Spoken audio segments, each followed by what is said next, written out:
There's always something that needs a little fixing on Far Point Farms. Hey guys, it's Eric, owner of Far Point Farms Restorations here in the mountains of North Carolina. And today, we're working on a Subaru, sort of. This is a 2001 Subaru Outback with an EJ25 motor in it. And this is our donor car for the bus. You can see the bus is still in the garage. In fact, we had a chain hooked up to it. The last function that this Subaru will ever perform is to pull out its replacement. So we're going to take this thing, you can hear it running right now. Good running car, but as you can see, major rust issues. The rear cross member is all rusted out on this thing, so not salvageable. 150,000 miles on it. We're going to pull the motor, we're going to tear it down and replace the head gaskets, do a time belt, water pump, so on and so forth.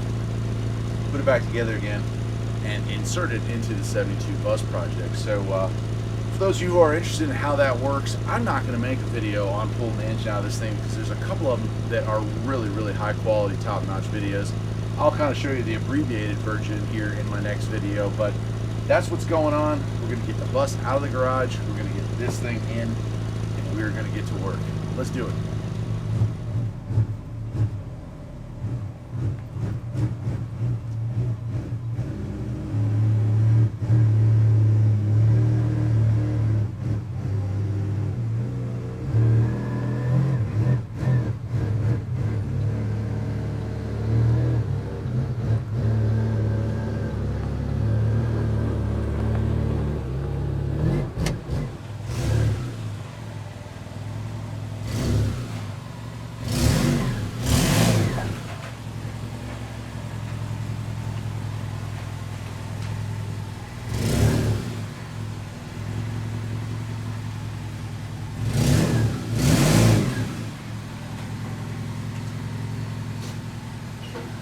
Here it is, and this poor little Subaru just took the last ride of its life.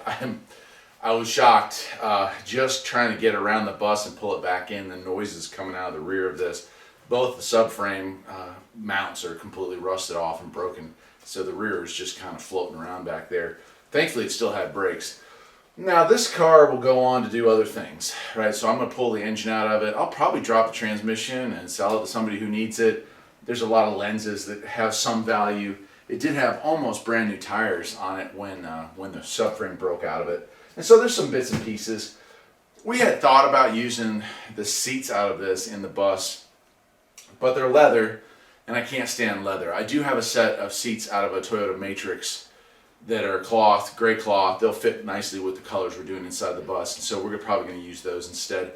But I am going to be pulling out the dash and the heater assembly / AC assembly, because we are definitely considering, using that in our new bus. I haven't firmly decided, but we'll at least have heat. I'm not sure about the AC. It's just such a large pile of work to do. Anyway, that'll do it for today. Just want to give you an update on the bus project, the Busaru project, as they're sometimes called online. I'll see you next time. Take care.